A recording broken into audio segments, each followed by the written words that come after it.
Assalamualaikum warahmatullahi wabarakatuh. Nahmaduhu wa nusalli wa nusallimu ala rasulil karim amma ba'd. Hadirin yang bukan oleh Allah Subhanahu wa taala. Kita datang ke dunia ini bukanlah atas kemauan kita. Kita datang ke dunia ini bukan atas kemauan orang tua kita. Kita datang ke dunia ini atas kehendak pencipta kita, Allah Subhanahu wa taala. Untuk apa Allah Subhanahu wa taala telah mendatangkan kita ke dunia ini? Allah mendatangkan kita ke dunia ini, hadirin mulia, adalah untuk satu maksud yang besar, yaitu untuk menerima amanah yang besar. Amanah yang dulu pernah Allah tawarkan kepada langit, kepada bumi, kepada gunung-gunung, tetapi semua mereka menolak amanah ini. Lalu amanahnya pun Allah berikan kepada kita manusia. Maka siapa saja di antara kita yang mau menerima amanah ini, memelihara amanah ini, menjaga amanah ini, menunaikan amanah ini dengan sebaik-baiknya, maka dia akan menjadi kekasih-kekasih Allah.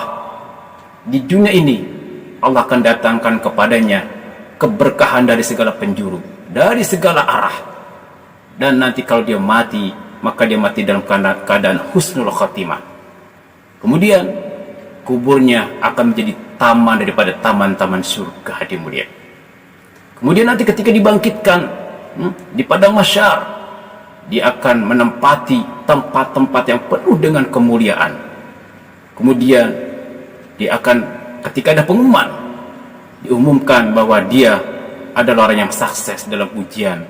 Kemudian dia akan digiring ke dalam surganya Allah Subhanahu wa taala. Satu tempat yang sangat memuaskan, Aisyatin radiyah, kehidupan yang memuaskan, istana dari emas, dari intan, sungai dari susu, sungai dari madu, yang bukan diperas dari sapi dan dari lebah, bukan, tapi langsung daripada kun payakun, tanpa proses apapun, yang tidak akan pernah busuk selamanya, tidak akan pernah rusak selamanya. Isyatir radiyah, kehidupan yang memuaskan. Bahkan teman-temannya ini memuaskan. Siapa teman-temannya? Teman-temannya adalah para nabi, para rasul, para sahabat, para wali-wali Allah. Inilah teman-teman daripada ahli surga. Hadirin bukan Allah Subhanahu wa taala, inilah ganjaran balasan bagi orang yang mau menerima ini amanah, menjaga ini amanah, memelihara dan menunaikan ini amanah dengan sebaik-baiknya. Tetapi sebaliknya, dia mulia, siapa saja yang tidak mau menerima ini amanah, tidak mau menjaga ini amanah, tidak menunaikan ini amanah dengan sebaik-baiknya, maka dia akan menjadi musuh-musuh Allah. Di dunia dia akan mendapatkan berbagai macam keresahan, kegelisahan, ma'isyatan dongkak, kehidupan yang resah.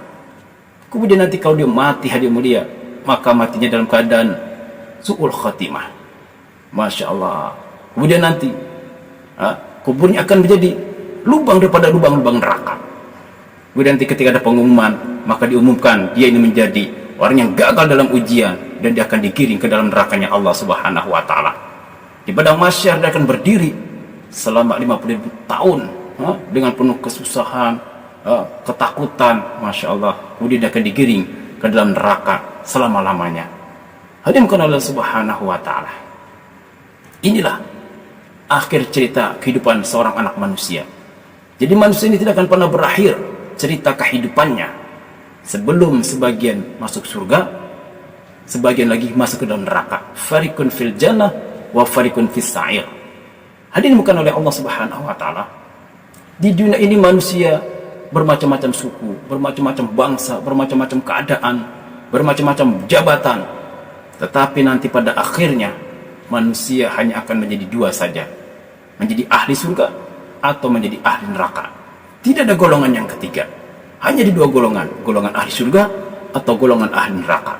Maka siapa saja yang mengikuti petunjuk yang datang dari Allah, yang dibawa oleh baginda Rasulullah SAW, orang-orang inilah yang akan dicalonkan menjadi ahli-ahli surga.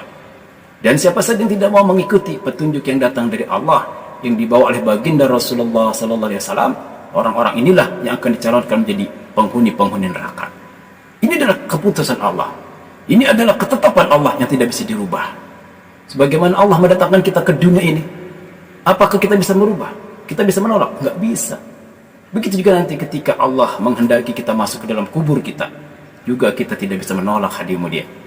Walaupun seluruh RT dikumpulkan, seluruh lurah dikumpulkan, sampai anggota MPR, DPR ikut tanda tangan, nggak setuju kita masuk kubur, ya tetap kita akan masuk kubur juga. Ya. Begitu juga nanti ketika ada pengumuman, sebagian kita masuk surga, sebagian lagi masuk ke dalam neraka, apakah kita bisa menolak? Nggak bisa. Bukan oleh Allah Subhanahu wa Ta'ala. Ini sudah menjadi ketetapan Allah, sudah menjadi keputusan Allah. Bukan oleh Allah Subhanahu wa Ta'ala. Lalu apakah amanah yang besar yang telah Allah berikan kepada kita itu? Kata para ulama, amanah itu telah diringkas dalam 2 kalimat syahadat. Asyhadu an la ilaha illallah wa asyhadu anna Muhammadar Rasulullah. Aku bersaksi tidak yang berhak disembah selain Allah, dan aku bersaksi Nabi Muhammad utusan Allah. Inilah amanah besar, yaitu amanah agama. Kalau kita mau menjaga ini agama dengan sebaik-baiknya, memelihara agama ini dengan sebaik-baiknya, menunaikan agama ini dengan sebaik-baiknya, maka Allah Subhanahu wa Ta'ala akan bertangkan kita keberkahan dari segala arah. Nanti kalau kita mati taman kubur kita menjadi taman-taman surga, kemudian kita akan digiring ke dalam surganya Allah Subhanahu wa Ta'ala. Maka untuk itu, mari kita jaga amanah dengan sebaik-baiknya, kita tunaikan amanah dengan sebaik-baiknya, agar kita menjadi orang kekasih-kekasih Allah, kemudian nanti mendapat ridha Allah dan dimasukkan dalam surganya Allah. Amin ya rabbal alamin. Demikian sekilas mengenai cerita akhir kehidupan seorang anak manusia.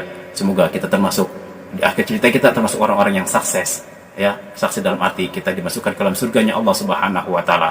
Faman yuji anin nari wa bihul jannata faqad faz wa mal hayatud dunya illa matal gurur. Barang siapa yang diselamatkan dari neraka, masuk ke dalam surga, dia orang yang sukses. Sukses yang sebenar-benarnya, kehidupan yang kekal abadi yang selama-lamanya, bebas dari segala masalah, muda tidak akan pernah menjadi tua lagi, sehat tidak akan pernah sakit lagi, semua apa yang dia mau akan dikasih oleh Allah, apa yang dia minta akan diberi oleh Allah.